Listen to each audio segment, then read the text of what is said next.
Good morning and welcome to Emerson Institute at City of Light. I'm Reverend Dr. Paul Gretz and I'm welcoming you to our class, a brand new class on the book Alchemy. Alchemy is written by Paul Selig. It is a channeled text. So if you've purchased the book to read along with us, many of our students are saying, wow, it's a little challenging to read, but don't worry about it. We're going to be offering you cliff notes to help you through the journey.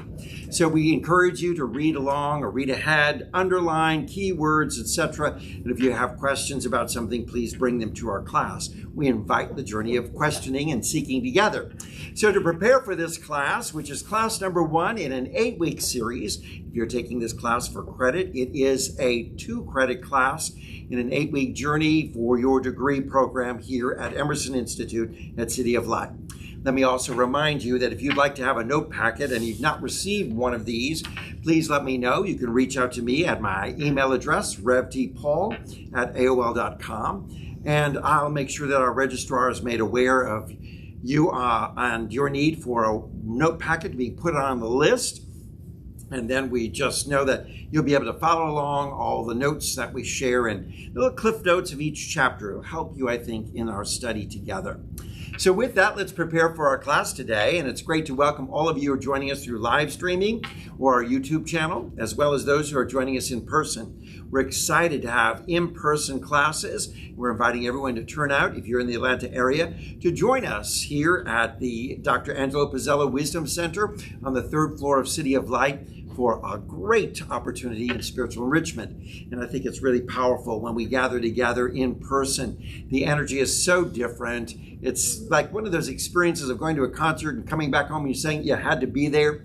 Well, that's the way it is for those who've gathered together in person. We often say to those who are watching through live streaming, oh, you missed out on some of the nuances and questions and energy in the room. Because it's the being together in present with one another is so powerful. So we just welcome everyone. So to prepare for today's experience, let's just join in a breathing exercise. We're going to breathe in through our nose, hold that breath for a short time, and then release out just to reset our consciousness in the now and this moment. Join with me. Let's breathe together. Breathe in and release. Deep breath in and release. Deep breath in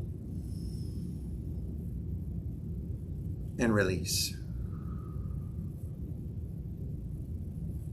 And in this moment of silence, set the intention. Express that which you desire for this class time.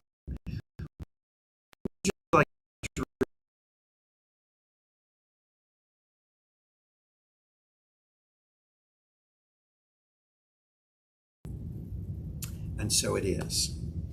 Well, welcome to class number 1 on alchemy. Alchemy is a process. So what we're doing is we're studying a wonderful process for the journey of our lives, transforming us into understanding who and what we are and how we can live out our highest and our best. So welcome to alchemy. Welcome to transformation. Welcome to creation. Welcome to the combination of transforming and creating something new within our lives as we join in this journey of new understanding. We begin with the introduction, and if you've read this question that says, why do we invite you to ask questions? Why are we a questioning people? Why are our questions so important? Let me tell you this, here at City of Light and as an instructor and the Institute here, I really enjoy people asking questions. Now, there are many teachers of New Thought who would say, no questions, don't ask, don't interrupt me, don't bother to raise your hand during this time until everything's all finished. And even then, hold your questions, just because they feel like questions kind of interrupt the flow. But let me tell you this. I'm not here to accomplish the conclusion of the 8-week series without someone questioning. I'm here to accomplish the learning experience of understanding spiritual truth. And if there's something you don't get or don't quite understand, I'm really encouraging you to just raise your hand and we'll stop and make sure you get that, because I don't want you to move on with that. Say, well, I didn't quite understand that or didn't quite get that. And there are no bad questions or wrong questions. All questions are good because they're helping us on the journey of seeking and searching to find new understanding for the journey of our life. Because when you summon up, when you ask questions, what you're doing is summoning up opportunities for growth and for learning in the moment. And each moment is an opportunity for you to know the presence of God is always here and with us. So when we ask this question, we want to draw closer to understanding that presence. We want to have more of an awareness and an ability to be more living in greater oneness with that presence. So every question is a learning experience. And I think it's an opportunity for us all to grow, because you may be asking a question that someone else really wanted to ask, but maybe was too shy to do so. And through the questions that you share, we discover a wide journey of unfolding answers and seeking together the answers and solutions that we like and what we feel comfortable with, that we're searching for. And so in that process, it becomes an enhanced learning experience. Now, the journey of our lives truly is a process, and it is a process of dismantling our persona. That's right. You have a persona. It's yours, but it's not really you. It's not you. There's something greater than your personality, greater than your persona. That is the key to this teaching, is us understanding there's something more to you that we have yet to fully discover and to fully experience. You've come to realize the truth of who you are and what you are, hopefully over the last books or some of our study. You're coming to realize more and more, but we want to take you to a deeper level through this study of understanding, who am I? What does this really mean when I say that I am a son of God or a daughter of God, when I'm a child of God? What does that really mean when I have to understand that I am the revelation of God, that I am the expression of God? Learning more and more as we begin to break it down and begin to understand it more clearly, this is the process then of dismantling all of the roadblocks we've had to our spiritual success. Because the very journey here on earth is so success-filled. Your life purpose here on this planet is to experience incredible success. But quite often, we have all kinds of roadblocks that are holding us back from this journey of success and great prosperity within our lives. So we want to dismantle those things. And question number one, we like it. Start off the morning with it. Whoa, this is a big one. We are here to dismantle our persona. And I just looked persona up. And it says the aspect of someone's character that is presented or perceived by others. And I realize you're going to get into some of this stuff, but could you say a little bit more about that? Right. We're here to unbecome? So what we're trying to do is that, sometimes we've lived out this persona of who we think we are. We may think we're, growing up, maybe you thought that you're not very good at this or very accomplished at that. You may thought you're not very successful at this or that. So your persona is starting to be shaped by all of the experiences you've gone through of people telling you what they think you are and what you've come to believe that you are and as a person, and all your limitations. And so consequently, those limitations have shaped some of our insecurities and some of our hot buttons, where someone says something and now we get irritated because we believe that to be true about ourselves, or we're frightened or scared by what someone has said about us. So we're going to dismantle a lot of that. Dr. David Carter has a question. So also, however we perceive ourselves, that's how we define ourselves. That's right. How we perceive ourselves is how we define ourselves. So we perceive ourselves as confident, strong, or insecure, frightened, scared, timid. How do you perceive yourself? Okay, Brenda has a question. Also, if you lock into that persona, it keeps you locked into a lower vibration. That's right. And once you can let go of your programming. Yes, I love that. You can move Letting go of your higher programming. Yes. vibration. Because our persona is so much about the programming we've experienced through our life process. Someone telling you, this or that shapes your personality. There's, people who have had a beautiful child, and all your life you've been told you're beautiful, and then suddenly you become a teenager and your face is covered with pimples, and your persona is like, how can I live out my beauty when, I'm going through this stage in life and I don't feel that this is who I am, when I've been told all my life I'm a beautiful child, and then all of a sudden my face is covered in acne, and you're going through all this process. You see how sometimes persona, or the way people have perceived us, or how we've come to believe about ourselves, has been a barrier to a lot of the good things that God wants to unfold in our lives. So we're going to learn that we're much more than this persona. And this persona sometimes becomes almost a mask we wear, because everyone perceives me as, I'm this. Oh, are you really? And maybe you realize, well, I need to live up to that expectation. I'm not really that. Some people feel, that, oh, Pastor, you're so outgoing, you must be an extrovert. And sometimes I feel like, oh, I need to live up to that extrovert status. But I'm really kind of introverted in many ways and in my life, but I'm a situational extrovert, which my job calls me to be a leader. So then that persona says, you got to be on top here. You got to be the leader. You got to be this. And sometimes you don't have the moment just to say, but I'm feeling a little introverted right now, and I just want to be quiet. But the job says, no, you've got to go around and say hello to everybody and walk up to these strangers and greet them and make sure they're all feeling, And so that's a little bit what we're talking about. Sometimes that persona is what's holding us captive. And we want to move beyond that. And we want to dismantle all these definitions that we've embraced through our experience of growing and maturing in this life that have kind of led us to believe we're something that maybe we're not, or that we are not something that really we are. So we're going to do some dismantling of that. So, Ann, thank you for that stimulating question that got us going. And Brenda, thank you for that comments, and everybody else, and David, because we're off to a great start. So what we want to understand is that the process is actually a joyful one of dismantling this persona, because it's one where you are realizing the idea of who you've been, what you were told you were, the thing you are, or the thing that you should have been. We're dismantling all that. How many people have said, my family wanted me to be something that I'm not today? You should have been. How many of you are living in something where the idea of who you have been in the past maybe is not who you are now, or who you were told you were, and that's not who you really are. And so it's discovering who you really are as this wonderful expression of God.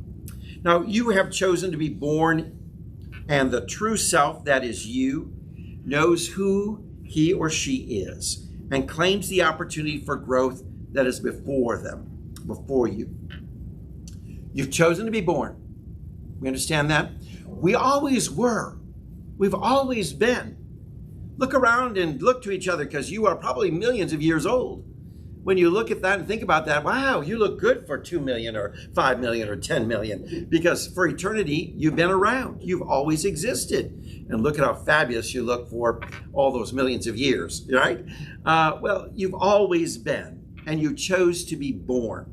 And the true self that is you really knows who you are, really knows that you are this divine expression, knows who you are, that you are this child of God, knows who you are, that you are heir to all the good, knows who you are, that you are truly the Christ to be revealed in this moment. And so what you find is that this life experience you're going through is an incredible opportunity for growth. That's right, growth.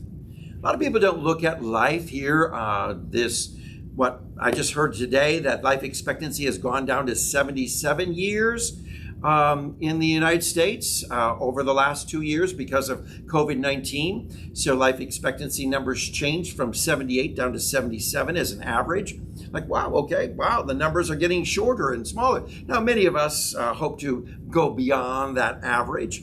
But we look at what we've lived here on this earth, that this is an incredible opportunity for growth. You're here to grow. You wonder what your life purpose is. You wonder why you exist. You wonder why you came to this moment. Well, let me tell you. You came to grow the soul, to evolve the soul, to grow in understanding, to grow in truth, to grow in the unfolding of the true self that you are. So you've come here for a very specific reason. Wow. And quite often, too many people have ignored or forgotten that we're here to grow the soul. And we just go along with whatever is going on and not really being conscious of the wonderful school that life has offered us.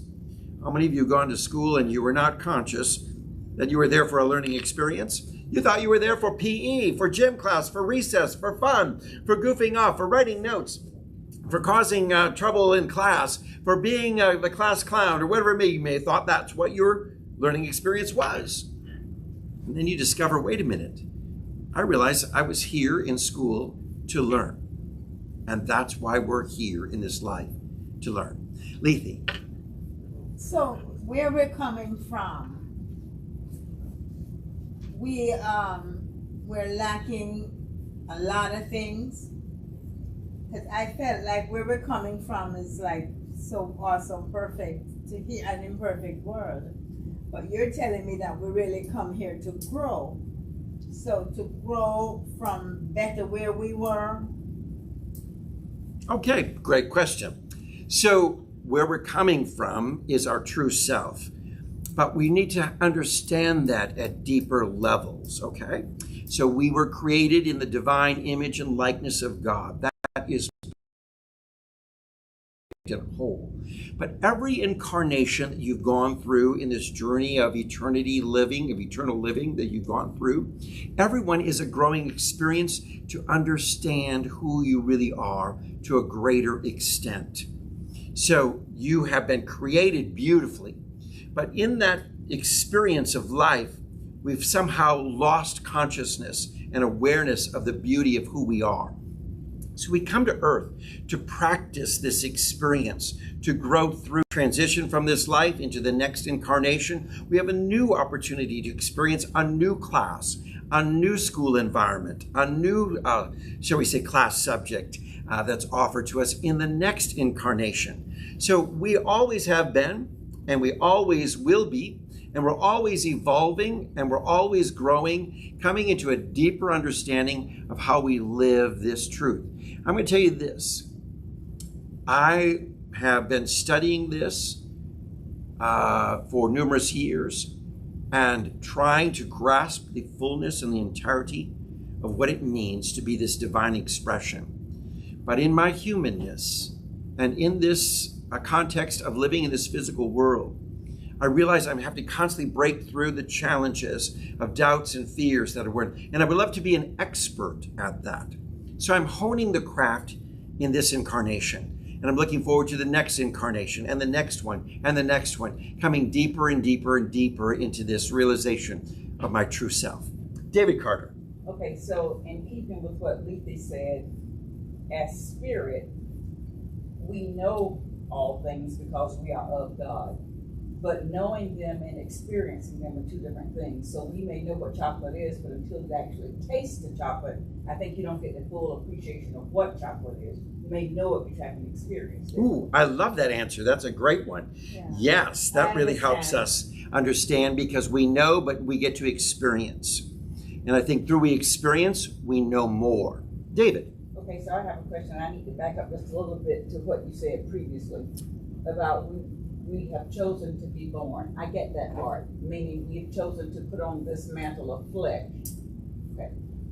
So spirit, I thought spirit was always is, that it's not created or made, it just is. But apparently that's not exactly true, because then we're told that we're created in the image and likeness. So I'm kind of confused. I thought spirit always was. That there was no. Right. Spirit always was, and so we've always been, but for us to grasp what form we live in, we use this expression that you've been created. Okay. So you are coming from this eternal essence. You always have been. There wasn't a day when you started. You always have, because you came from God. And that God expression sort of like shattered out, like the Big Bang, shall we say, like an explosion. And suddenly there's Amy, and there's Brenda, and there's Ann, and there's Richard and Steve. They're all these, shall we say, almost creations, but they all come with the DNA, the essence of the divine within us. So we always were, and we always will be. And this, we're going to talk about this a little bit more in our class today, but I want to bring up that you are immortal. That's right. You are immortal. You always have been, and you always will be. But the journey is, and I love David's comments, and I'm going to steal that, it's that we are here to experience what we think we know, what we may have known, and to know it deeper through the experience of living. And of course, in all these classes we've loved and played, we've coined that phrase, we've come here to taste chocolate. We may know what chocolate is, but we're here to taste it. That's right. So beautiful. Everyone understand that? That's great. So it helps us really understand why we're here. There's a reason, and it's a specific reason, to bring forth a special quality, to know the self through certain encounters. And what you have claimed in this life is something that you must go through and grow through. So what you've claimed in this life.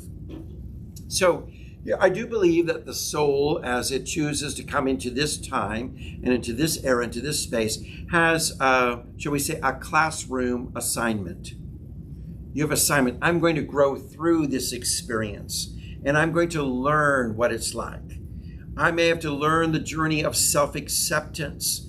And so my journey included that I was born a gay man, to learn self-acceptance and to begin to love myself so I could love my neighbor more fully and completely.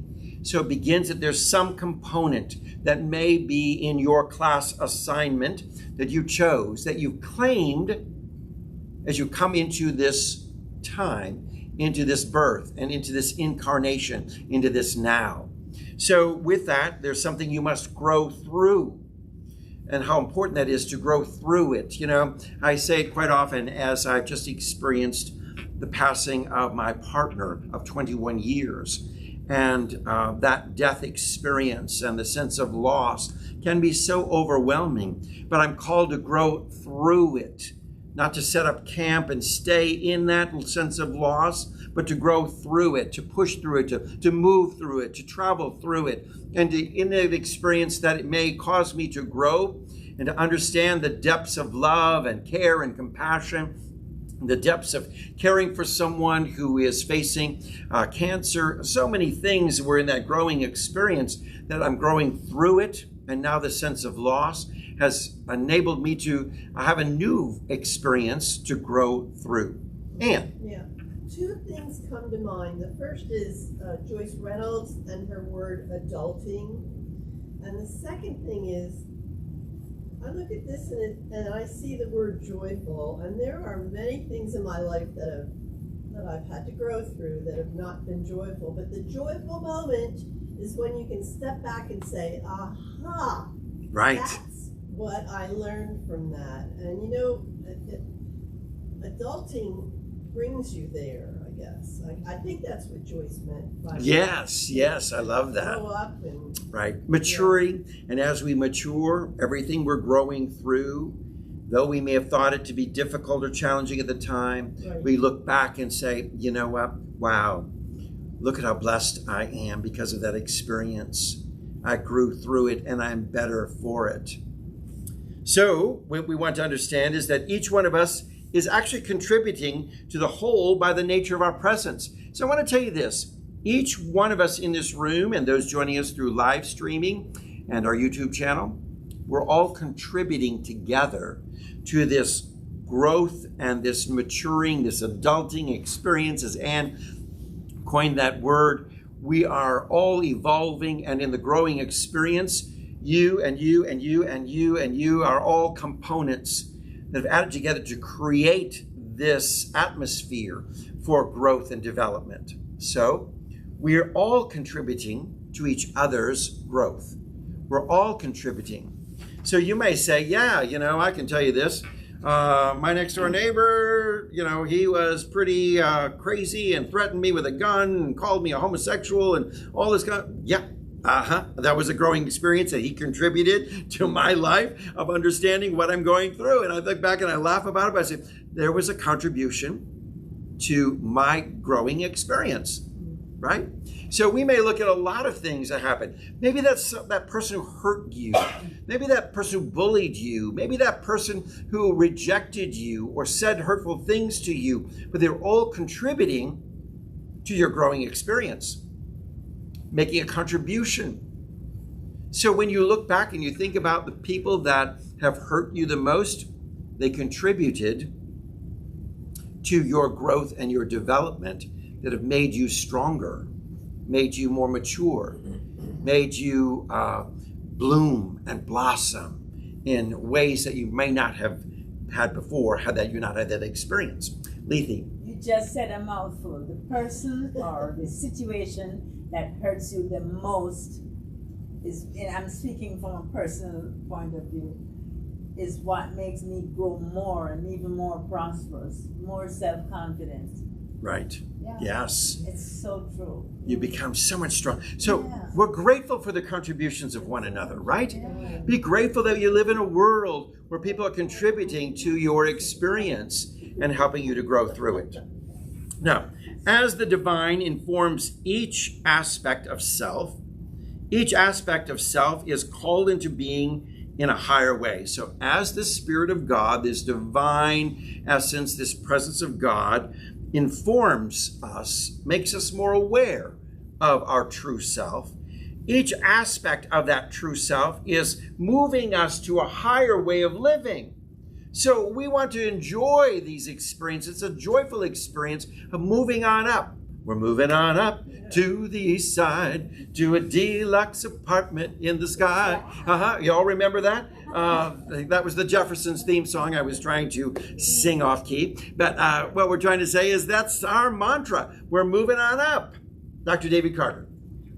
So that kind of reminds me of what was in one of the earlier books when it talked about the things in your past. You don't just wipe them away as your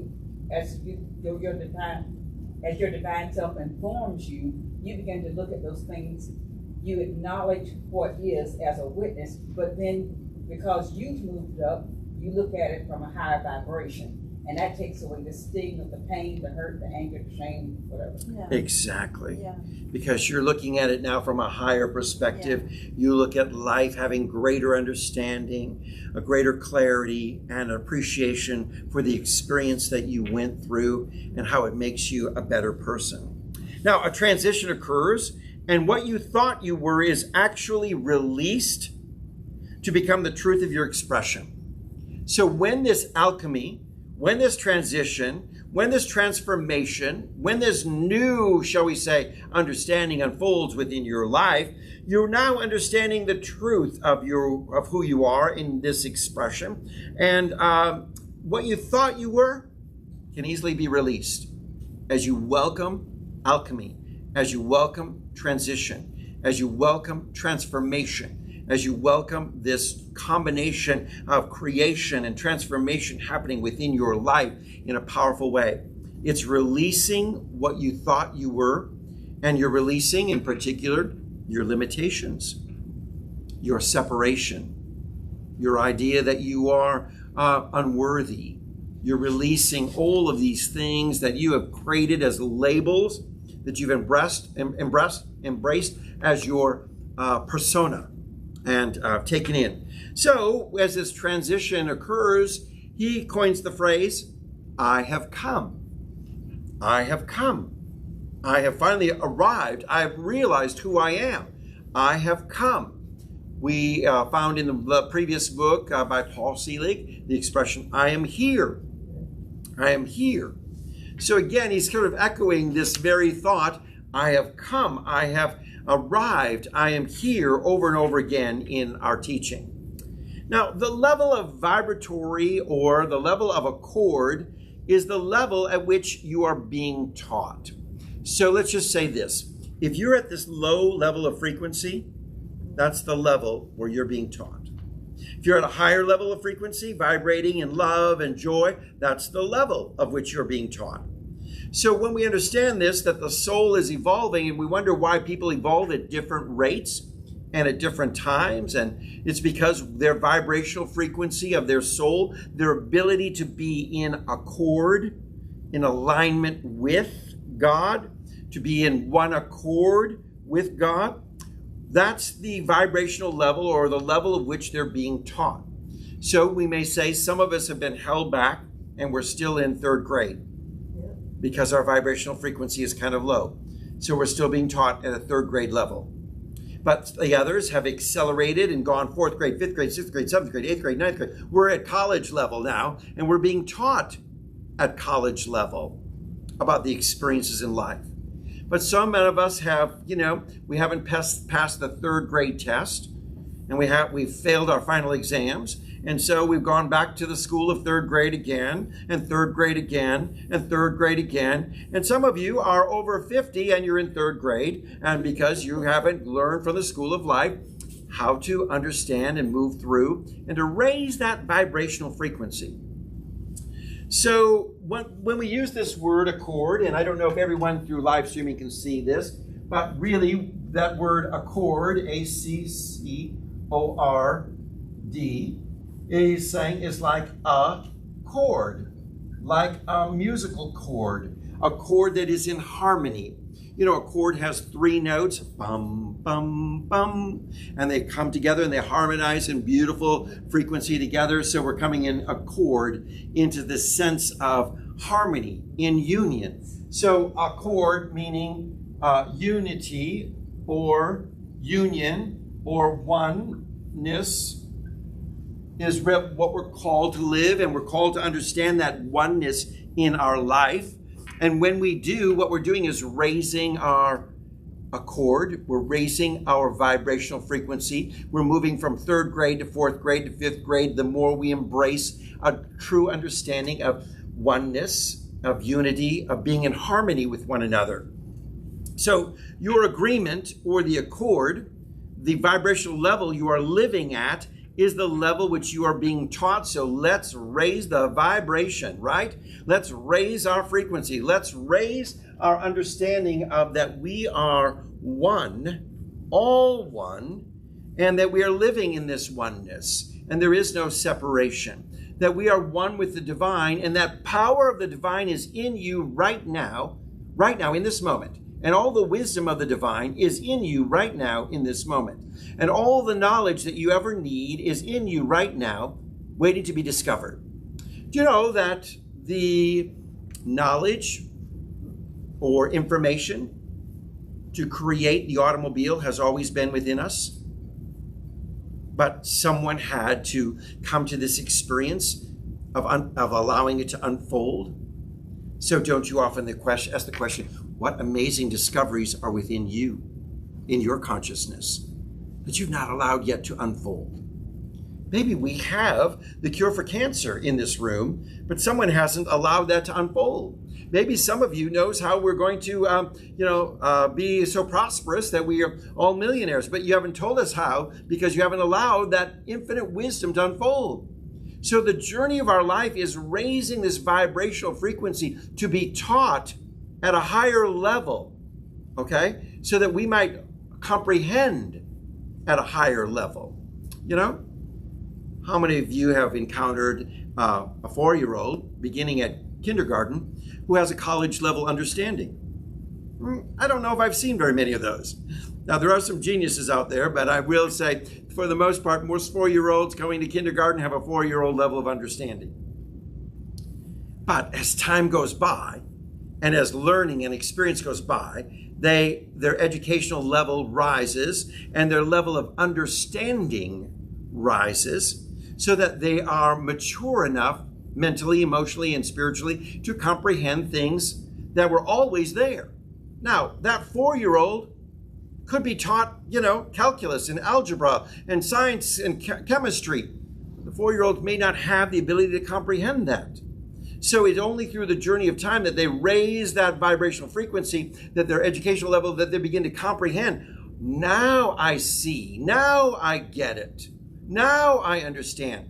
And for all of us, I would say, who have gone through this metaphysical study over the years, How many of you have said, when I first started out years ago, there's a lot of things like, what are you talking about, Pastor? That now you're talking about it because you've got it. You understand it. You comprehend it. You're at the level. You've raised your vibrational frequency and you're being taught at a new level. How many have thought that you could have taken this Alchemy book, 6 years ago, 10 years ago? Right, can't take it now. So, what we're saying is we're rising to a new and amazing level of being taught at a new vibrational frequency. Alethi. You said that our vibration level is being taught. Now, it seems to me that it depends really on the teacher, one, or depend on the level of earnest, how sincere you want to be taught. Yes. Because I understand that as you seek, when the student is ready, the teacher will arrive. The teacher will appear, Right. but you have to have that need Yes. to advance. Otherwise, the teacher will never appear. Right. Correct? Right. I agree. And that's why let's go back to our opening statement about asking questions. How do we become more ready to receive? It's by asking questions. Questions begin the journey of being a true seeker. And the seeker is the one who will find and discover the wisdom. The one who is not seeking is not going to discover the wisdom. So we want to become seekers. How do we become a greater seeker? We sit down and we start asking questions. That's right. And so that's why spiritual growth really happens in spiritual communities and religious communities where questions are encouraged. But too often we're encountering churches where like, don't ask the question, pastor knows right, don't ask her, the priest knows right, the guru knows right, the whatever knows right, and don't even ask the question, just listen and be quiet and learn. But we ignite the power that's within us to be a seeker. I want to know more. I'm hungry. And that's what creates a hunger within us. I have a friend who said to me that the greatest advice in life is to always stay hungry. And he's not just talking about always hungry for the next burger and fries. He's talking about being hungry for more. Hungry for more wisdom. Hungry for more truth. Hungry for more this. And never finding a sense of being, I'm content, or this is enough. I don't need to know anymore. I know it all. I've encountered so many people who say, I don't come to classes. I went to classes when I was little. I went to Sunday school. I went to church classes. I went to confirmation. I don't need them now.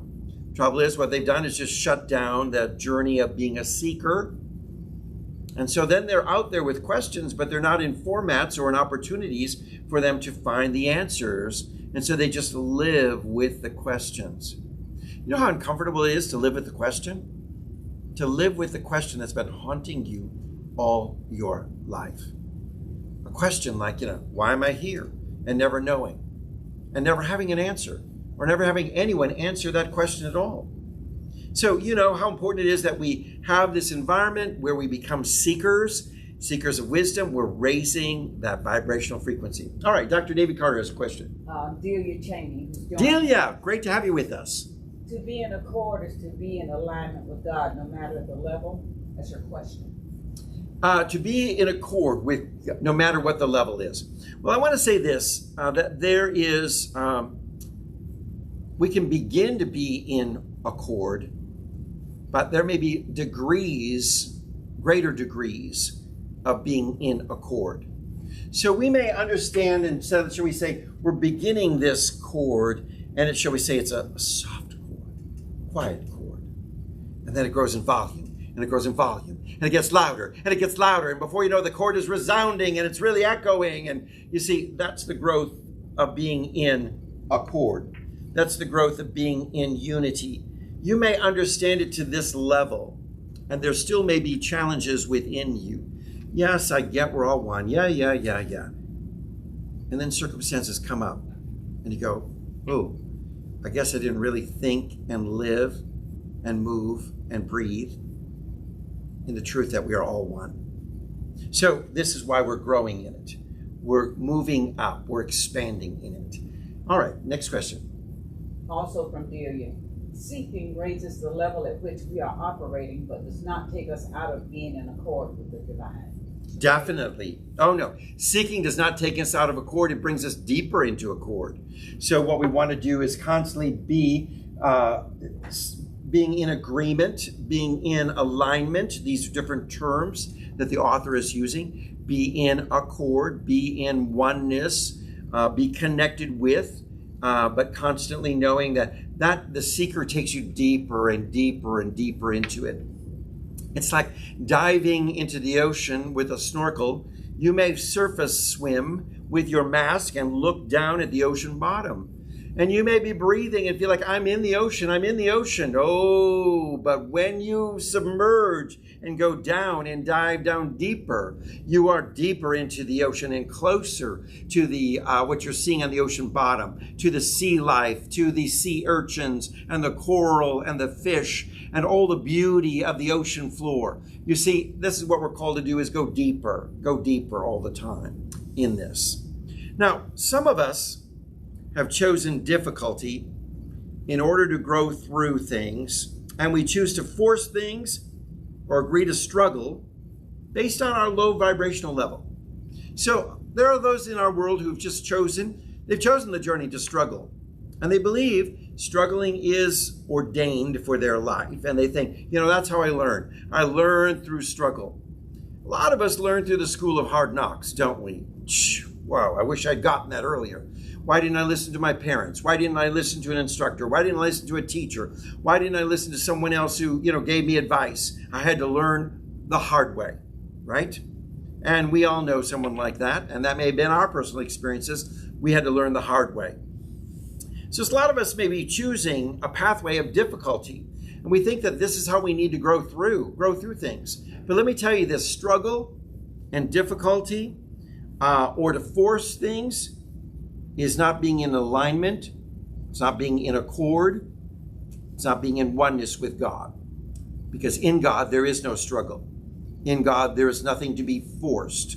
Everything comes effortlessly and with ease. There is nothing that we need to force or struggle or that we have to grow through in that context. We can move through and sail through quickly. All right, David Carter had a question. Yes. Sometime back, and you've said this on more than one occasion, that when we choose to see the good in a person, no matter how they're acting, that the process of us seeing the good in them calls forth the good, causes the good to rise up in them. Right. Okay. And keeping with that, also in this series of books, it talks about let's just say, I'll take my son for example. Right now, he's living a life that I don't agree with, but it's his journey. So he's on drugs all along, but that's his journey, and I can respect that. But if I'm understanding the book correctly, if I say in earnest, I know who you are in truth, I know what you are in truth, I know how you serve in truth, you are here, you are here, you are here. The book says if you say that genuinely, that is echoed back from, you receive an echo from that person. So does that mean even though he has chosen this journey of struggle, when I sing that song to him and he echoes back, does that mean it's raising his vibration? I guess I really need to understand that, because if there's anything that I'm not doing that I could do to help call forth the good in him, I want to do it. Well, we said earlier, every one of us contribute in this school of learning. We can make a contribution of living at a higher vibrational frequency. And you know how anything that's moving at a higher vibrational frequency affects something else? Right. And there's an impact. If you've never experienced that, next door in our third floor suite of offices is a woman who does gong healing. She has 27 different gongs. And there's an opportunity for you to lay down and allow this vibrational frequency of waves to come over you in a healing process. And as she hits the big gong, the small gong, the tiny gong, whoa, you can feel the vibrational energy coming off the gong. It is a force that comes against you that you can literally feel in your body and in your presence. You are impacted by that vibration. So it is when we hold in consciousness a higher vibrational thinking of love for one another, that radiating love is going to impact someone else's life. They're going to feel the impact. How they respond to what they feel, though, is truly going to be up to them, but they're going to feel it. And the opportunity for them to address or embrace the love vibration that's coming from you is made available to them. Lethe. I think you answered it, because I was concerned about the reception. I mean, if you're sending out positive vibrations about a person, a situation, and they're not receiving it, I mean, how do you? I know what you're talking about, because I'm having a similar experience in my life. But how do we get it through? Because if they're not right. And see, here's us as parents. I want you to get this. I want my kid to get this. I want you to shape up, and I want you to fly right, because I want you to get this. And I'm going to do everything I can. I'm going to send out vibrations. I'm going to do everything I can. You know, I'm going to vibrate like crazy. I love you. I love you. Like, you know, we want that. But you know what? Your child has free will. And they're going to say, vibrate all you want, honey. Go ahead, Mom, Dad, vibrate all you want. I'm going to do what I want to do, because I have chosen the school of hard knocks. I have chosen the pathway of struggle. And in this incarnation, and in this life, that may be their journey. But know that there's more. But if we keep on sending these vibrations, I feel like eventually we'll break through somehow. Yes. Oh, I think that everyone is impacted by it in some way, what they choose and how they respond to it. They're still going to acknowledge, you know what? My mom loved me. My dad loved me. My dad wanted the best for me. My mom wanted the best for me. I understand that. And it may take them, you know, a good 70 years before it hits them. And they go, okay, I need to surrender or make a change. But, you know, as parents, we want that change right now. We want you to, you know, straighten up and fly right. We're going to give you some vibrations, even if it means with a whipping switch. We're going to give you a few vibrations to raise your vibrational level here. Brenda had a comment. Well, it was so familiar saying, you know, sending these vibrations out to your children. And you just know you've got to let go of it and allow them to live their life. Right. And that you've done what you need to do. It's totally up to them. Just remember, they're on a journey of their own, just like you're on your own journey. They're not on your journey, and you're not on theirs. We each are walking a different path. We each have a different purpose. We each are in a different class in the school of life. And you may be studying algebra, and your son may be studying English. You know, some of you may be studying French, and someone else is studying calculus or chemistry. You see this example that we're each here in different lessons of life. I'm giving those as metaphors. Some of you are here to learn grace. Some are here to learn compassion. Some here are here in the school of going through discovering self-acceptance and love. Some are here on the school of learning how to, you know, face challenges and overcome fears. So all of us are on different pathways. So for us to try to mold everyone to be on my pathway, because my pathway is what I think is the right pathway. But let me tell you this. Your child who is struggling is on the right pathway. It's the right pathway for them. Okay? So let's remove all parental guilt and shame of saying, well, my child should know better because I'm the parent and I should have taught, and I've taught them and they should know better. But why are they acting that way? How it's embarrassing for me as a parent. Remember, there's nothing for you to be embarrassed about. That's their journey.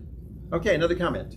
Delia Channing, Khalil Gibran, one of his sayings, your children come through you, not to you.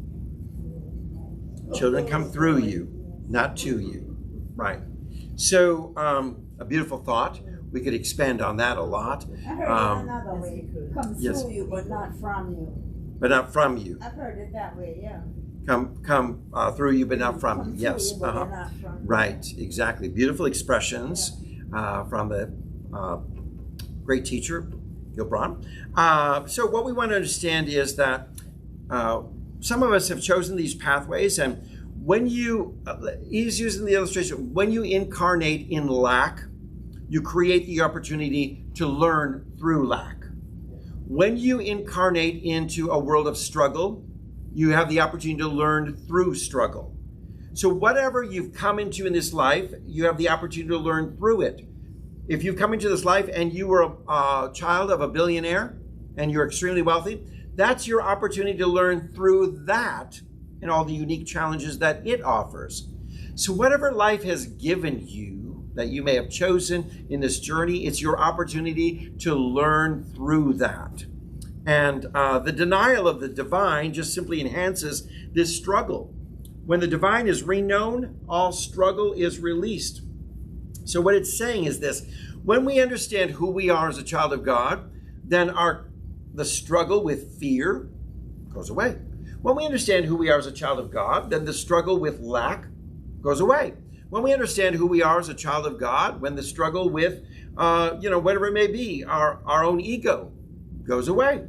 So you see, well, our journey in life here is to re-know, reacquaint ourselves, learn, you might use all these different terms, that the Spirit of God is you, and become to understanding of that, and then the struggle dissipates.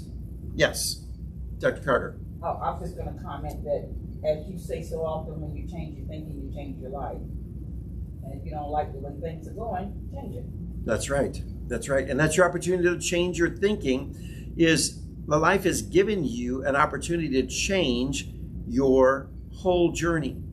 And our whole journey is about change. Let me tell you this. Can you name anything in this world that's not changing? Okay. Yet we struggle with change. We fight change. But everything is changing. Everything changes. Okay? So when we understand that, why are we so upset when we experience change? Okay? Everything is on an evolution. So we understand, let's get comfortable with change. And the most important thing that we should get comfortable is change in our thoughts. Reshape our world. Let's embrace this change. And where do we get this? What did Jesus say? You must be born again. What is born again? Change. Change in thinking. Change in our thought life. When we are born again, when we make this change within our life, it is then we can inherit the kingdom, that we can really understand it. We can comprehend the kingdom, the realm of God. So when you understand that there is nothing outside of God, and the form you have taken is of God, your transformation to being in accord now begins. So there's nothing outside of God, and there you have, the form you have taken is of God. And so this is when we understand that I'm the revelation of God, and there's nothing outside of God. So God is in you, God is in me, God is in the trees, the birds, God is in the air, God is in this building, God is in this structure, God is in everything. For God is this incredible life force, this incredible energy. That's what the divine presence is, this incredible energy. Reverend Dr. Joyce Reynolds wrote a book called The Energy Connection. And really what that book is all about is connecting with this divine power and presence. God, this energy, this presence that is all around us. There's not a spot where God is not. So that energy is ever present. It's all around us. So when we understand that there's nothing outside of God, nothing. God is everything, and everything is God. So when you understand this, you can understand this sense of plurality, the we.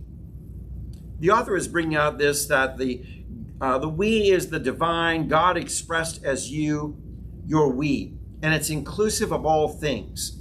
So let's just say this, you are a we. What you are is inclusive of me and Steve and Amy and Delia and everyone else who's viewing our class and everyone else in the world. We're inclusive of that because we're all connected. We are a we. We're not just me. It's all about me and my needs and my things, but there's a we. And so we understand this, that you are the we, that you're inclusive of all, and everything you see is of one source. Everything you can imagine cannot be outside of that source. Everything is of God. Everything is of God. You can imagine whatever, but it's still of God. Everything is of God. Wherever your imagination goes, it's of God. So when we understand this, we can understand this sense of we, that we're all, when we talk about this unity, it's not just you being with you. Unity is you being with everything. When we talk about oneness, it's not just about me and me being one together. It's me and the whole world and everything that's of God. I am one with this universe. That's right.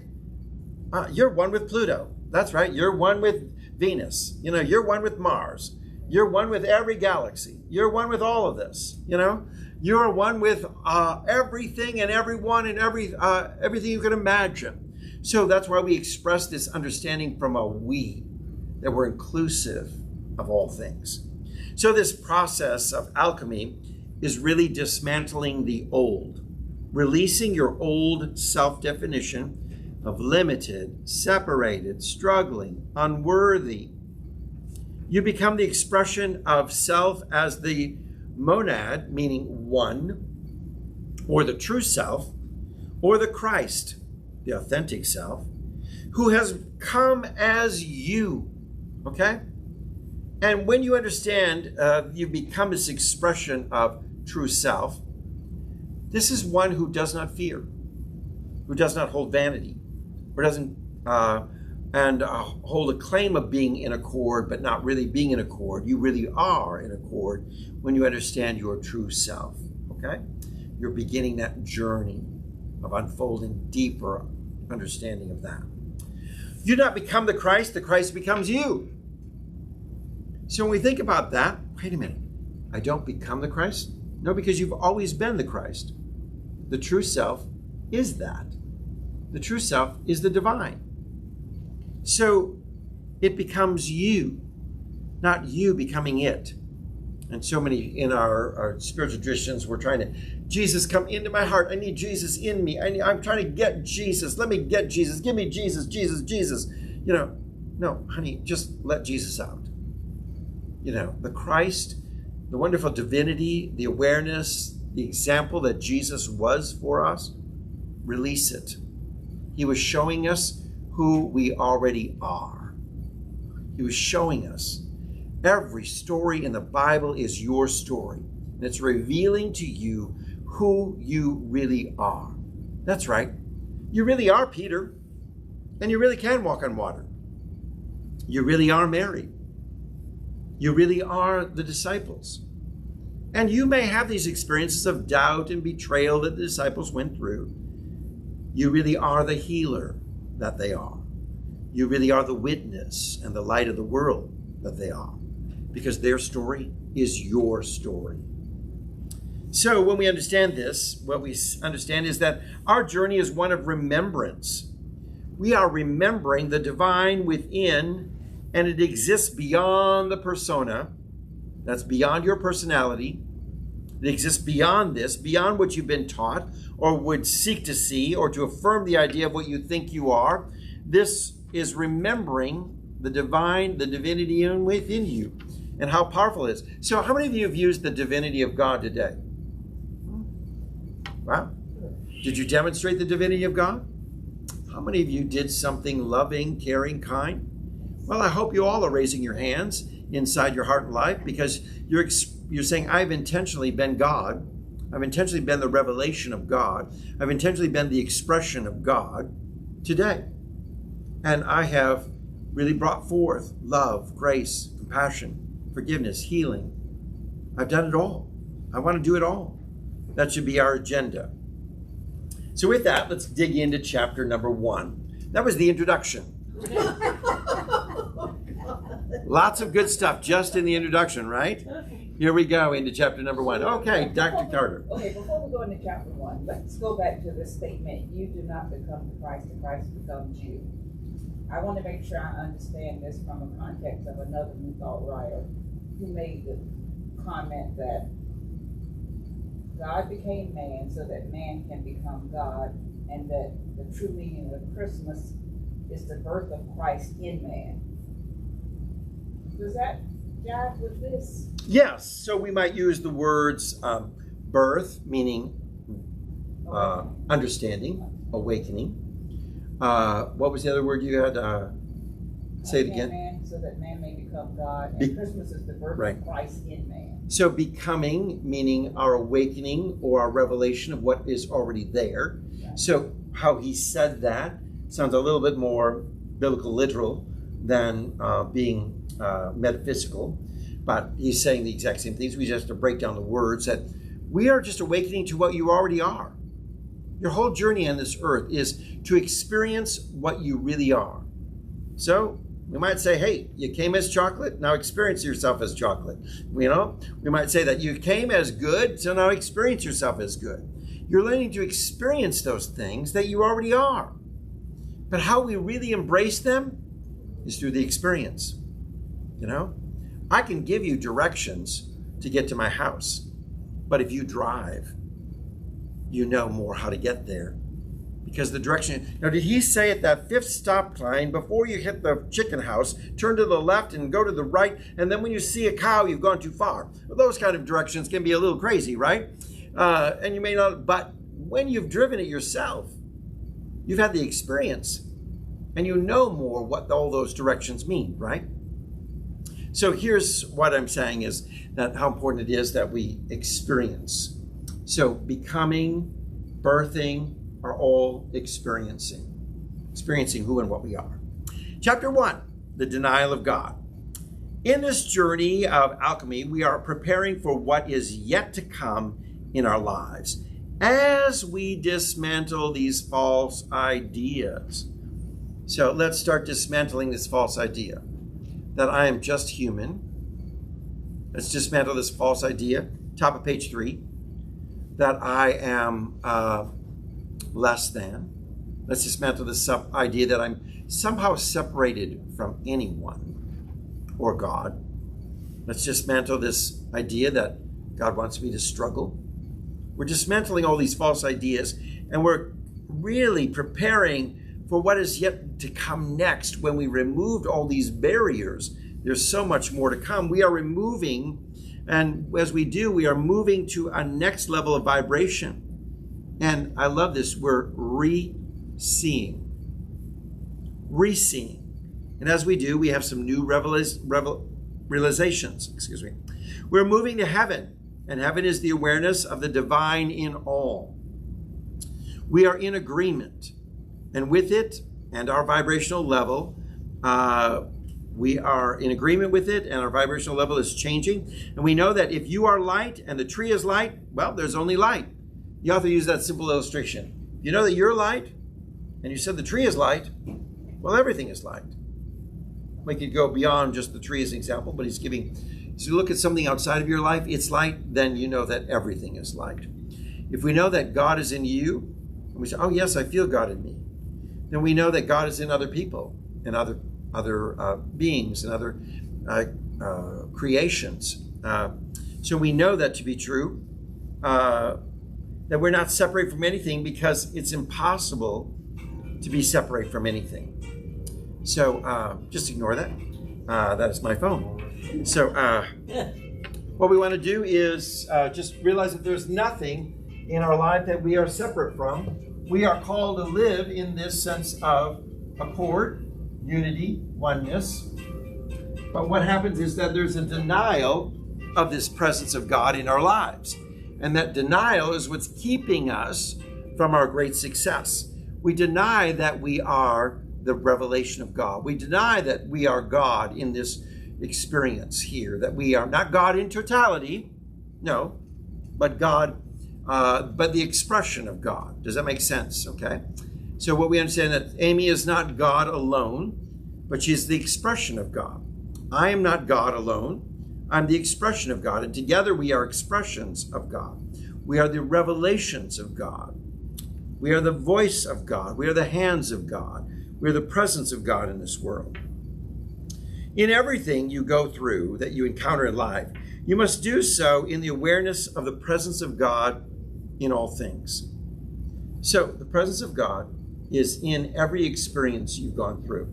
Woo! Some of you say, I've gone through some bad experiences. You can't tell me the presence of God is there. Yes, it's there. It's never leaving you nor forsaking you.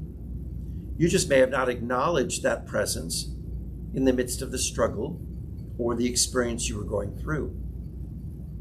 So there are many people who've gone through challenges in life, but have acknowledged the presence of God in the midst of that challenge. And that has released the struggle and the fear to make the challenge of what they're going through a much more palatable experience, shall we use the word.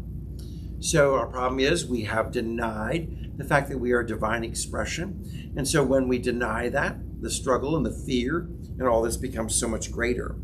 Because what happens is our ideology of God can be often filled with all kinds of unhealthy ideas. If you believe that God will punish you badly because you've chosen the wrong path, yet God gave you free will, which sounds kind of crazy, that, says, yeah, choose what you want, but just know that if you don't choose what I want you to choose, you're going to suffer. Now that's kind of craziness. So then there really is no free will, right? It's like, if I hold a gun to your head and said, go ahead, choose what you want, but if you don't choose what I want, I'm going to blow your brains out. I think you're going to figure out what choice to make pretty quickly, right? Then there is no free choice anymore. There is no free will. So, our problem is we've just, in our teaching of fundamentalist Christianity, we've kind of taught a pathway that says, yes, you have the freedom to choose, but just know that God ain't going to be happy, even though he gave you the freedom of choice, is if you use that freedom of choice, dang, you're going to be punished. So you're better off not to use that freedom of choice. So don't ever think that you can have choice.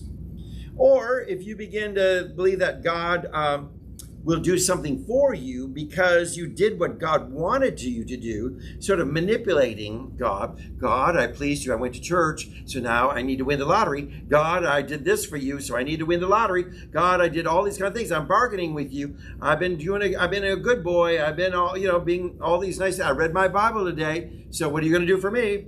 Kind of a bargaining thing that we've got in our ideas of God. So these thinkings actually deny the inherent truth that God is in all things. God is in every experience and everything you're going through. We just needed to acknowledge God. And sometimes it was so painful because we didn't know who we were as a child of God. We instead embraced the lack, the separation, the hurt, the wound, the struggle, the pain, because we didn't acknowledge, we denied who we were. We denied the awareness of God. So that's why in bold, where it says wow in your note packet, it says the denial of the divine is the only issue that you face. Now let's break that down. The only issue you face in life is, do you acknowledge who you are or not? Because when you acknowledge who you are, what happens? Fear goes away. When you acknowledge who you are, struggle goes away. When you acknowledge who you are, the challenges diminish.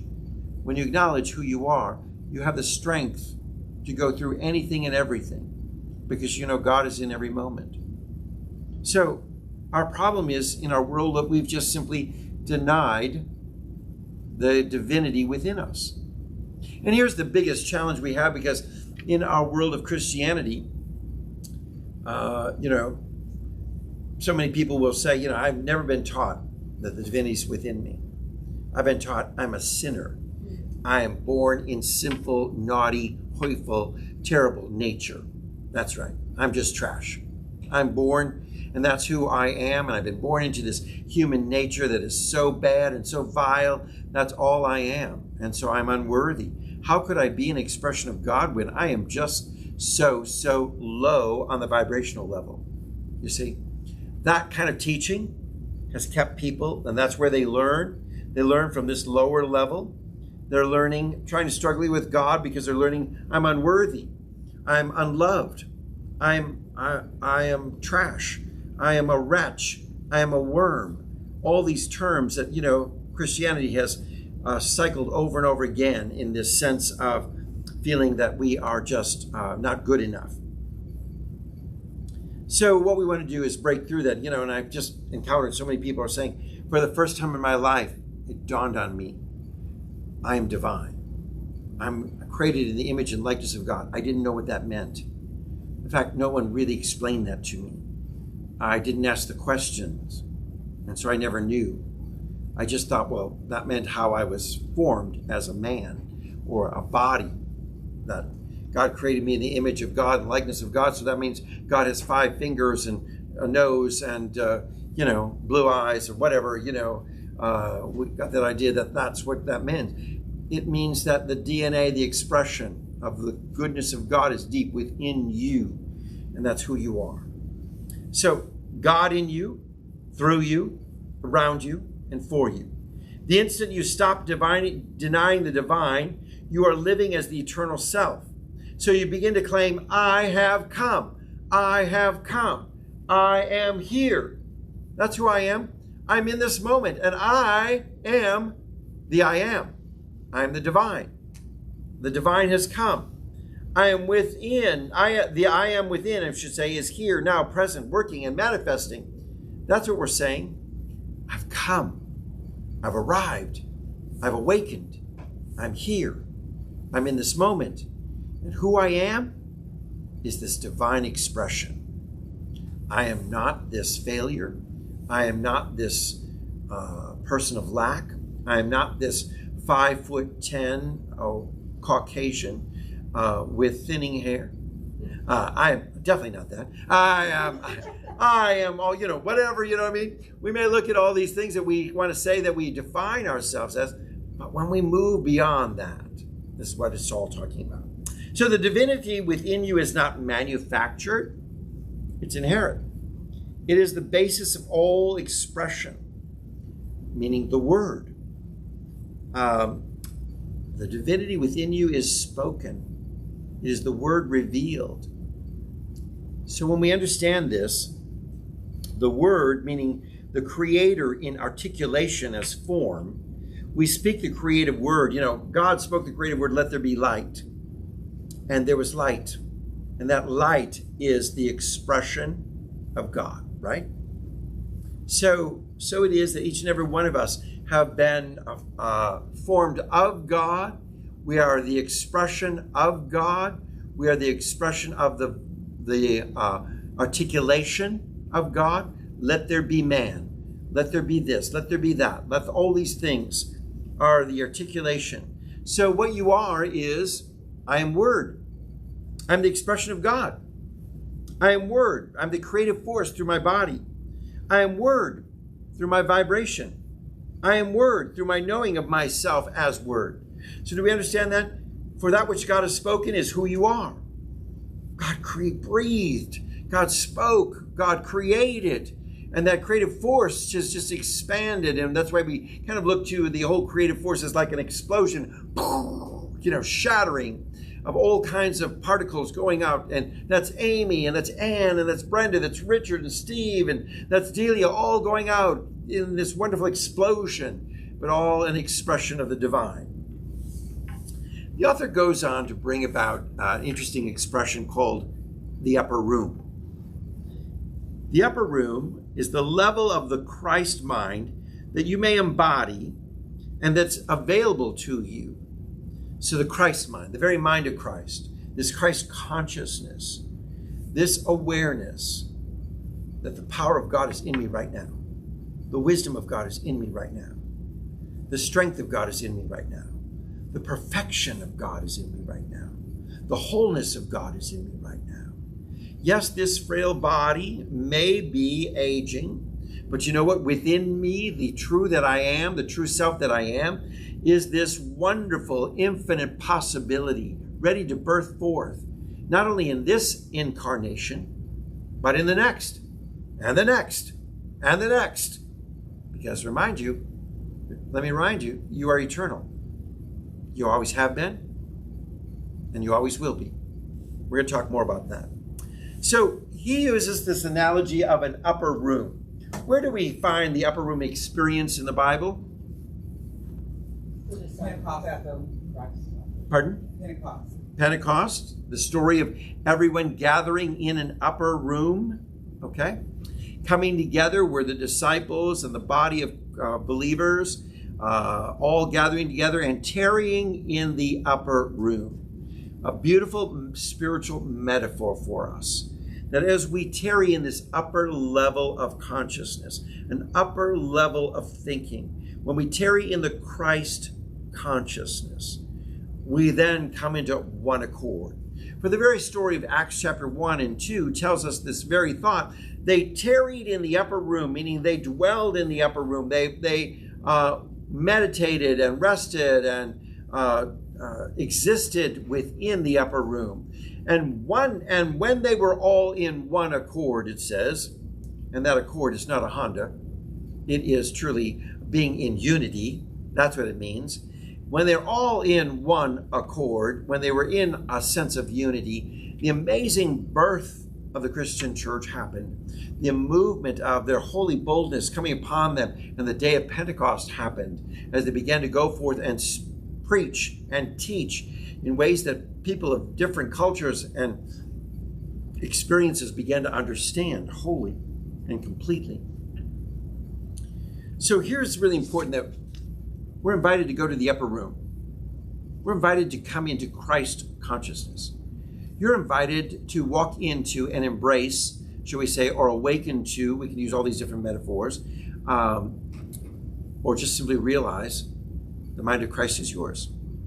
How do we get there? An easy example is number one, if you're willing to say, I'm willing to release any idea that I may have held of who I should be or what I've been to be replaced with who I am. Because the who I should be comes with a lot of guilt, right? We're moving on to page 4, number 2.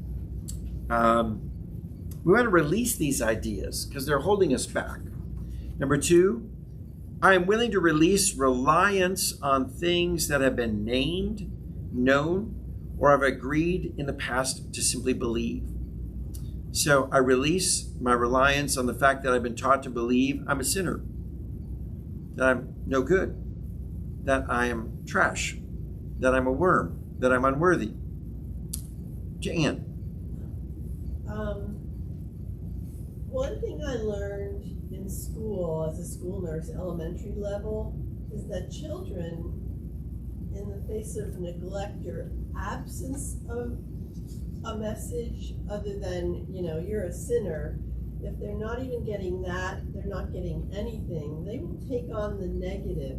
I don't know why, but they start assuming the negative in themselves. I guess because at that childlike level, they feel like they're a failure, they don't hit the ball or do what they're supposed to do. But that, to me, that's where I'm coming from, because I did not have a church upbringing. So I don't have to unlearn the fact that somebody said I'm a sinner, because I really never believed that anyway. But I never got what I'm getting through Emerson now. So that's the other half of it. Right. Yeah. So, number 3, surrender to expression. That means to living as. I know who I am and how I serve. So are we ready to move to the upper room? Ready to move to a Christ consciousness? Ready to move to the mind of God? Ready to dwell in that? So in the mind of Christ, in the Christ consciousness, in the one mind, the mind of awareness, all things are possible. What are we believing for? What amazing thing are we believing for? This morning, my partner Dave took off for Tennessee to be with his family and relatives, and many of them are not approving of Dave as a gay man, and are not approving of him and being in a relationship with someone. And we just began to claim all things are working together for good. We began to claim and believe, and began in the mind of Christ, began to see. And we did a little visualization exercise together before he left, of visualizing and seeing all things working together for good. And that it's going to be a beautiful, loving experience. And that it will be a learning experience for everyone, he and others as well. So we began to say that and claim that, already expressing, because this divine power is within us. Let's use it. Let's use it. All right? Dr. David Carter with a comment or question. So with that visualization in place, it doesn't matter how his family members act. He's going to be operating from a high vibration. So all he's going to see is the good, and all he's going to experience is the good. Right. I mean, the good can be that he sows wonderful seeds of thought that begin to open the door for greater understanding and relationships. So, we're just going to see, no matter what happens, it's good. And we're claiming that. Now, when you fear something, what happens is you've charged it. You've put energy into it. When you're afraid of something, you put energy into it. And the action of fear is to claim more fear. That's what fear does. Fear starts you on a cycle. I'm afraid of this. I'm afraid of that. I'm afraid of this and that. I'm afraid of more and more and more and more. And before you know, it comes a downward spiral that you're living constantly in fear. And when you are expressing something in fear, your energy is charging it. You're giving attention to it. You're giving focus to negativity. So you've called forth, what you've called forth is an action. And when you know who you are, well, what happens is you're fearless. Why fear death when you have died 1,000,000 times? I love this. Think about it. Why are you afraid of death? You've already died. Because you've been incarnated all kinds of times already. Where do you think you were in eternity? Where have you been for the last gazillion years? What, just wait, dancing in heaven? Waiting for this only moment? Where have you been? You've been part of God, the divine. So you've already existed in some contexts, and you've probably existed a life and have died. You've gone through a cycle, a wonderful cycle of what we find of birth and growth, of experience, and some sort of decline maybe, which brings about to a death, to a rebirth. You've experienced spring, summer, fall, winter. And so it is in this wonderful cycle. You've been part of that already. Why are you afraid of death then? You've already done that. You've already done it. And you've incarnated. And you've come back into this life, into this moment. We fear death, but when we've died maybe 1,000,000 times, and we've said yes to incarnations, to being reincarnated, to come again. And we each grow old, and we return to we die and return in an incarnation with a new identity to experience new ways of learning. You are immortal, for you always were somewhere, and the body is divine. You always were somewhere, and the body is divine. So what's the worst thing that can happen to you? A lot of people just don't quite understand what's the worst thing that can happen in their lives. And okay. Obviously, David Daniel's calling, and he knows I'm in class. All right. So, Something to say.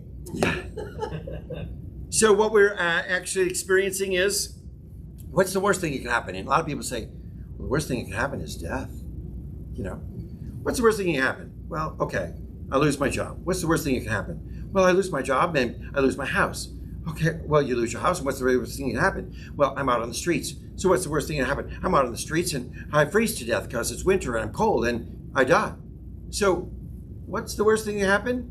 Is death, right? But you die to begin again. And you've been doing this for a long time. So what are you afraid of? It's like, what are you worried about? There's nothing to be afraid of. You're in this ongoing journey. You're on this wonderful experience. So what we want to understand is to realize the divine is something that you would find frightening, is to release fear when you realize the divine in it and recognize what you see as God. Robert passed away, my partner, and it had the appearance of being somewhat frightening to think of the unknown, both for his life and mine, that there was a transition going on. And then we realized, wait a minute, this is a divine experience. This is wonderful. This is part of what we're called to be and to do, is to incarnate, to die, to reincarnate, to die, to go on to grow and to learn and experience and to bind the soul. So when Robert passed away, I sat at his deathbed after his final breaths were given. I just said, go, Robert, go, go, go, go to the light, go to whatever it is, go to the next incarnation, go on and experience and take what we've done together and build on it because it's exciting. Suddenly then nothing was fearful about it all. Just as Robert was going off to something new, I'm going off to something new. And suddenly the whole experience took on a different shape and a different form. It wasn't frightening and it wasn't scary, but instead I realized that God was in all of this. Robert had a transition. I have a transition. I'm transitioning from 21 years of living with Robert to what is new. And Robert has had a beautiful transition into his next incarnation, into his next birthing experience. And I too am birthing something new in this experience. And so we're all experiencing something in God that we need not be afraid of or worry about or be frightened about. For the moment you sit in is the only moment there is. Now, this is a little bit of science here for us to understand. This moment is eternity, right here and now. And what you assume to be a timeline is actually more of a circle, okay? And in the motion, within this motion, are these never-ending cycles within this circle. And this is not the only lifetime you've ever lived in this moment, but this time is a moment in eternity. All right, David Carter. I have a question. Trying to understand that statement. This is not the only lifetime you live in this moment. So does that mean that of all of the endless possibilities of realities that I could be in at this moment, I'm in all of them? Yeah. Okay, talk about that, because that gets to the Amy Woogie stuff for me. Yeah. Just trying to. Yeah, I know. I'm with you there too. It is Woogie, and I'm like, okay, well, how can I comprehend that? Because my little feeble mind at this point of understanding is saying, God, I'm asking questions, and I'm seeking and searching for wisdom on this one. But we're in this moment. This is the only now. And all of eternity is in this moment right now. And so there, when people even talked about time travel, that right now the Civil War is taking place just as you are sitting here. And right now, George Washington is crossing the river. And right now, Cleopatra is in Egypt. And right now, Noah's Ark is happening. And right now, all these things are happening on the same eternal moment and on the same level, because we're in a cycle rather than a line that starts and ends. But you're in this. This is what eternity is. Because eternity, if I could draw it this way, eternity would be like this rather than this. So there's not a start and there's not a stop for eternity, but there's a cycle, okay? A circle, okay? This is what eternity is. There's not a beginning here and there's no ending here, right? Right. So we understand eternity. And in that, rather than being a line, it's like a level circle. That in this, right now, here's the Civil War. Here's you in the year 3042. Here's you right here and now. Here's you, hanging out with Cleopatra. Here's you, in the cave, being dragged off by a caveman by your hair. Whatever, maybe. All these scenarios that we see in life, okay? They're all happening in this moment of this cycle of eternity on one level. Does that make sense? No. Kind of. Okay.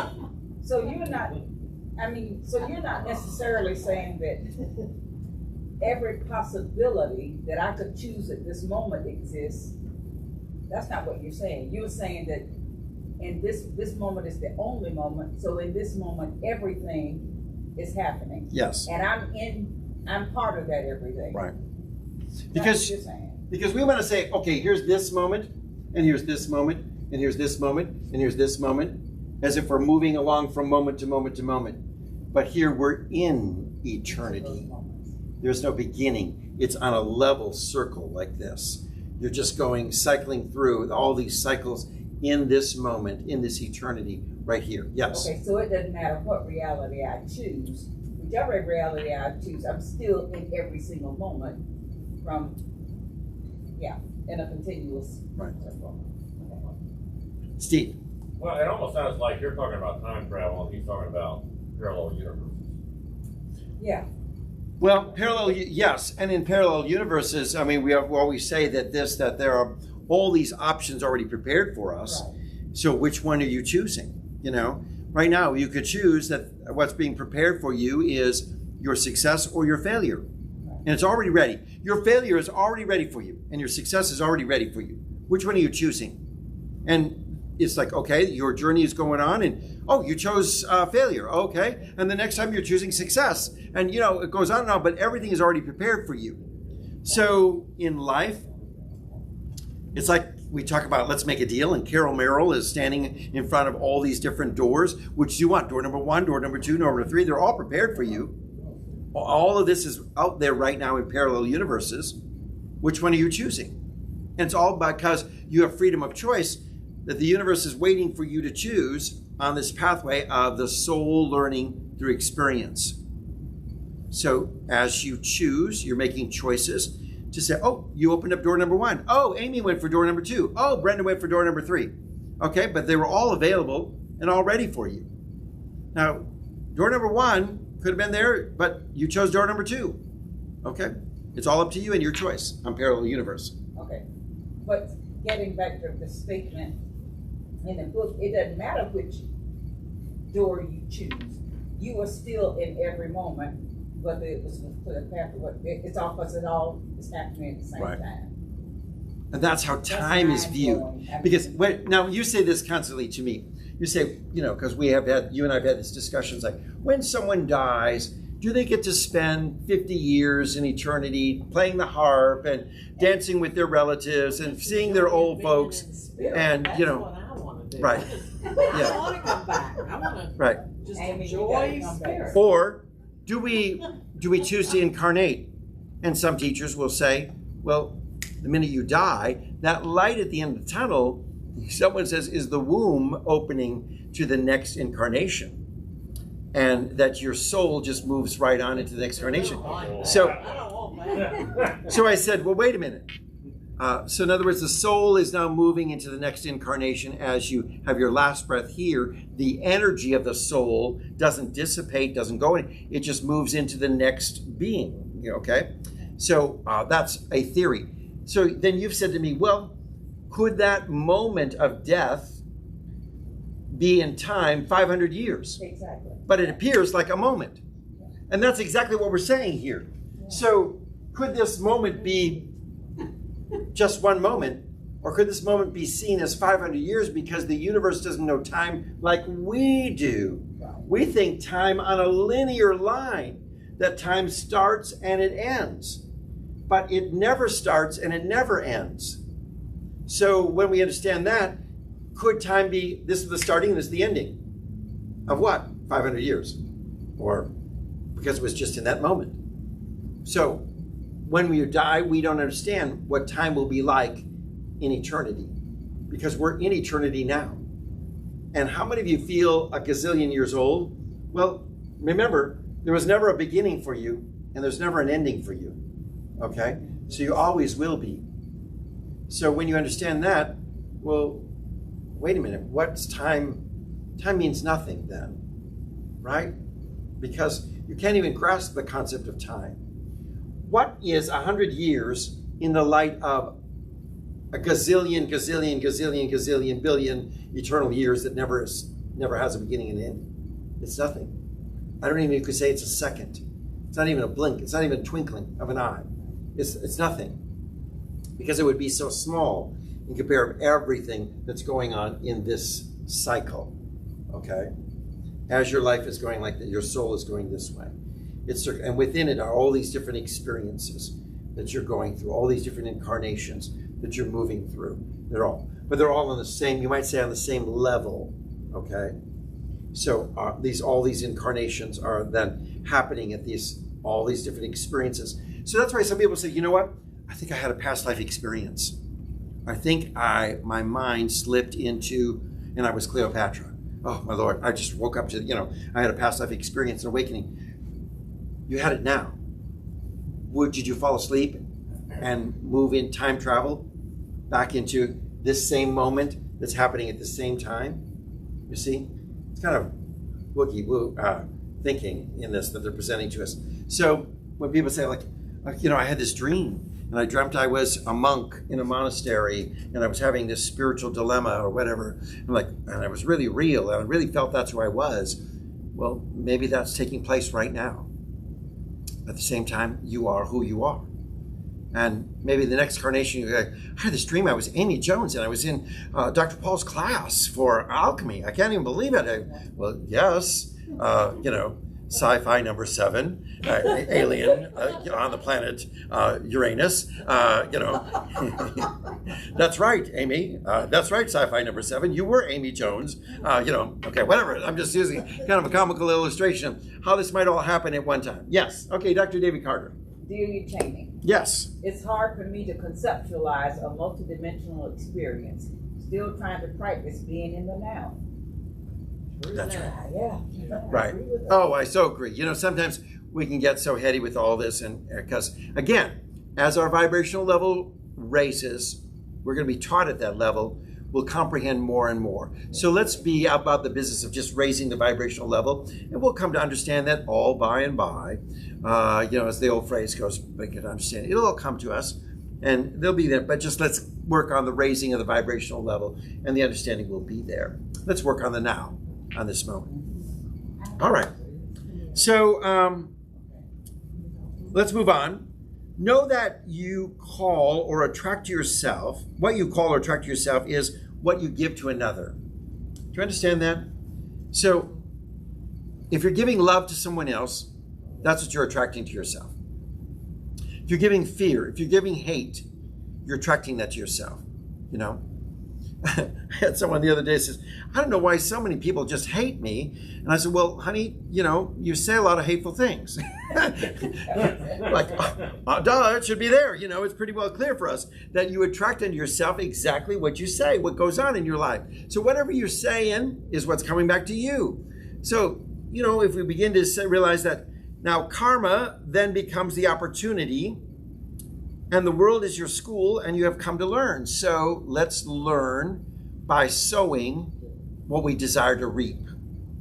So let's just do some scripting work where we begin to write out, what do I want to reap in this life? What do I want to learn in this life? What would you like to learn? What would you like to really know? Ask those questions and begin to write them out and become the seeker of this. It says, in this school, I want to learn this, and my karma is going to lead me into understanding, because what I sow, what I ask, how I search, what I seek is going to come to me. I will reap what I sow. So in closing, we have this phrase from the author. So welcome to the upper room. When you come to the upper room, to this Christ consciousness, to this awareness, you release the mask, this persona, this facade that you have taught yourself to be, and you are naked. That's right. You're free from the limiting masks that you have worn. Not literally naked, thank God, but I'm just saying that you are free from all of these limiting masks, and you are your true self. You're born again. So what is our goal here? Let's raise our vibrational level. Let's come into one accord in realizing I am one with everything and everyone. I am one with everything and everyone. I am one with China. I am one with Argentina. I am one with the people of Iceland. I'm one with the people of Paris. I'm one with everybody. There is no one who is better than or less than. I am just simply one. And I'm one with this universe. I'm one with this planet. I'm one with all these things. Yes? Including nature. Including nature. I'm one with the deer. Yes, I'm one with the deer, as David would love. I am one with everything. And in that sense of oneness, I understand that I now have moved up to this Christ consciousness that is, I'm in accord, I'm in unity, I'm in oneness.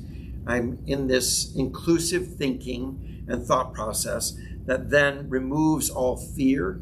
Because if I'm one with you, you are in me, I'm in you, there's no difference. I have nothing to fear. I have nothing to fear. And that removes all of our gender issues, our phobias, our homophobia, our xenophobia, all these kind of fears that we may have within our life. They go away because we realize we're all truly one. We're one with each other. And the God in me is the God in you.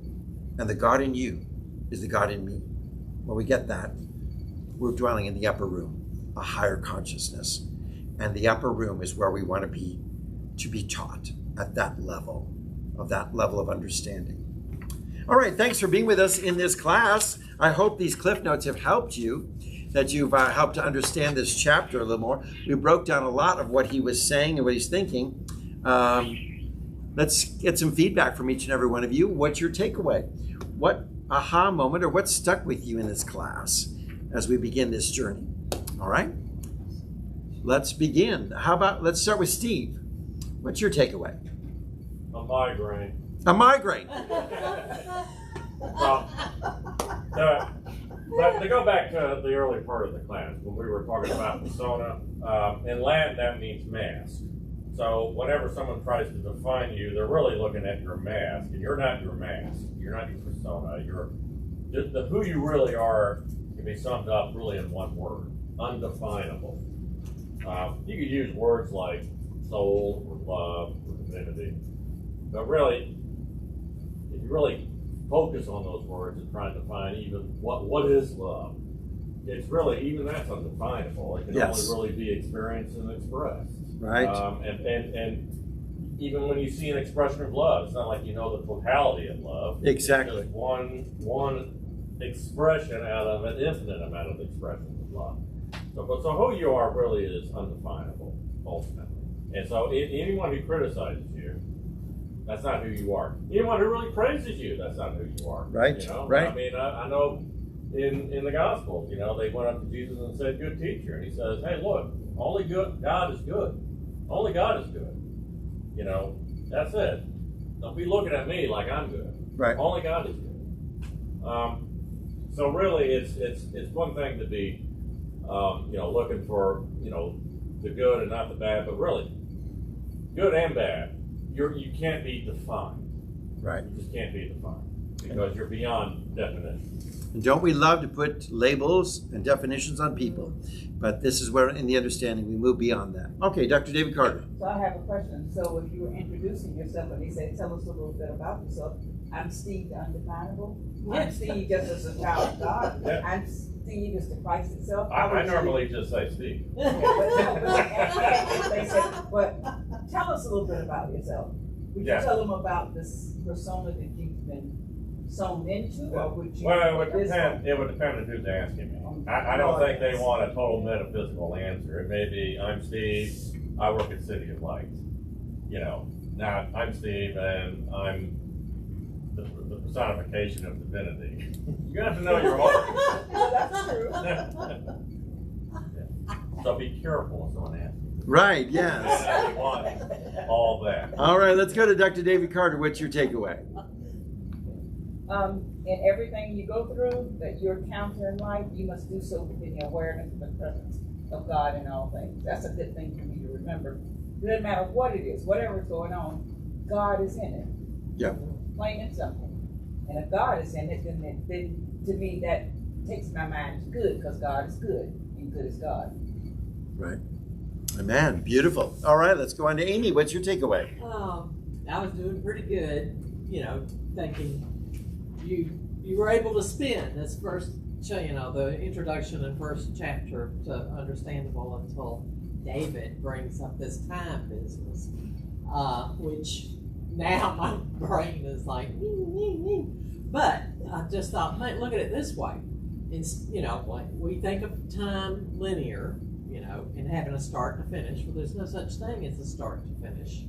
Or there's no such thing as a beginning or end. Everything is in a circle. Everything is circular, like the old-fashioned clock that has the 12 numbers that you can move forward, move back, let it tick along, turn it back, leave it the same, unplug it. You just can't explain it.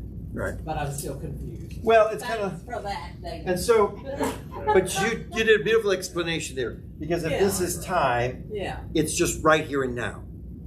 Right. And there's no. like you can say, oh no. This circle begins tomorrow or ends tomorrow, and it began yesterday. No, it doesn't. We just can't comprehend. This is now. This is now. This is now. This is now. It's just right now. Be here now. Right. Old 60s. Exactly. Be here now. Everything is now. Yeah. It's just now. And in the now, there are all these little mini cycles. Here's Amy's life. She's living to 106 right here. And this is her lifetime. And it's moving in that circle. Here's Steve's life. But maybe here's a past life. But it's all in the now. It never had like, oh no, that was yesterday, or that was, no, everything's now. Everything in eternity is right now because it didn't have a beginning, doesn't have an ending, it's just now. Does that make sense? Yes. Help you? Yes. And then now it's each one of us. Yeah. That's the hard part to grasp. Like everything is right now. Yeah, right now. Yeah. So it's weird to kind of think that, Cleopatra is right now. But so is the caveman right now. And so is the Civil War right now. Okay, But everything was in now. I'm sorry, but okay. And trying to, like Delia said, conceptualize that, Yeah. then why is it not possible, or I'm not aware that I can talk to Cleopatra, George Washington, Neville Goddard? Oh, Or somebody Because- in the future. because it's Because some people do believe they can. okay, That's true. but it's not future. It's now. It's right now. But I mean, but we're talking about, yeah, I know, but the future is now, the past The is future now, because doesn't there's no exist. such thing as past and future. Right. I don't know. Yes. See, this is, You're good. You're getting it. You're getting Right, it. there's no Now, past, everything is or now. it's now. yeah. Okay, so in now, everything exists. Every single Because thing you're in the- exists in now. Because right now, because you're in the lower vibration right now. That's why. And I feel like I'm in a high vibration myself. Yeah. Just But being, That's in the lower vibration. to be in a There's high more going vibration on is to be that's in in a higher vibration. So Richard, you're saying if we're in a higher vibration, we can talk to George Washington and Cleopatra? Maybe so, yeah, but when we're no the longer in reason the that you physical. can't get all of that is because your time is in the lower vibration. Well, now I agree with that. Time is because once you, When you get Your into the spirit, higher that time vibrations, doesn't then you get exist. out of It's just all of for that. us. That's flesh. what part of this is about, is getting out of this lower. The lower vibration has to see everything in time. Yes. Right, yeah. And So so you have to get into we're the constantly higher looking at it from a linear point. Yes. So when you're not in the body, when you're not in a physical body, or when you're just spirit form, you're really not in time, Right. you know, Right, you're outside of You're right, outside of outside of time, Yeah. right?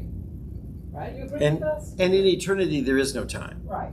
So it's hard for us to talk about time in spiritual things because there is no time.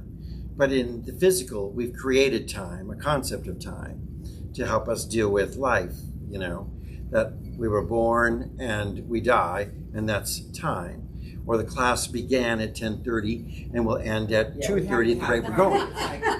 It's like, we can't show up if we don't have time, because everybody Right. would show up at a different time. It wouldn't work. Yeah. So it's what works in this Man-made. physical, but in the spirit, it's timeless. It's eternal.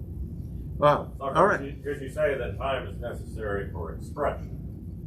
Ooh, that's a good point. I like that. Time is necessary for us in expression, but when we are in just simply knowing, maybe there's no time. But expression, yes. Good. Oh, that's heady. Like that. And to that, I am Word, so that God is Word. And if you're needing words to explain where you are right now or what might happen in the future, God is Word. God is infinite. It's every word in the alphabet, every word in the universe, every expression Right. in the universe. Okay, but We're never going say to that get again. rid of That's all right. I love this discussion. Time is But- necessary For expression. Okay, so you're saying in order for God to express, time has to exist because God expresses through all of us. Human. I love this expression, this discussion. I'm just going to conclude for our live streaming audience so they can move on. But let's stay here in class, and we're going to continue to talk, okay? So with that, I want to say thank you for joining us. And do we have anybody offering a comment? Yes, sir, Delia changed. Delia, great. I don't have the book yet, but I'm looking forward to reading the author's words and participating more fully in this class and hearing Pastor Paul's sayings, explanations, and zaniness, Accord, not Honda. Okay, great. Thank you. Thank you so much. Anyone else? No. All right, great. Thank you so much for joining us. And Delia, so glad to have you with us in our class. Love to have you with us in body and spirit as well, locally here and in person, so we can share and fellowship with you. But we're glad that you're joining us. And we'll look forward to seeing everyone next week as we continue our discussion of alchemy. We move on to chapter number 2. God bless you. Have a great week. But you didn't get to take away from the rest of the class. It's okay. We're gonna talk for the next hour.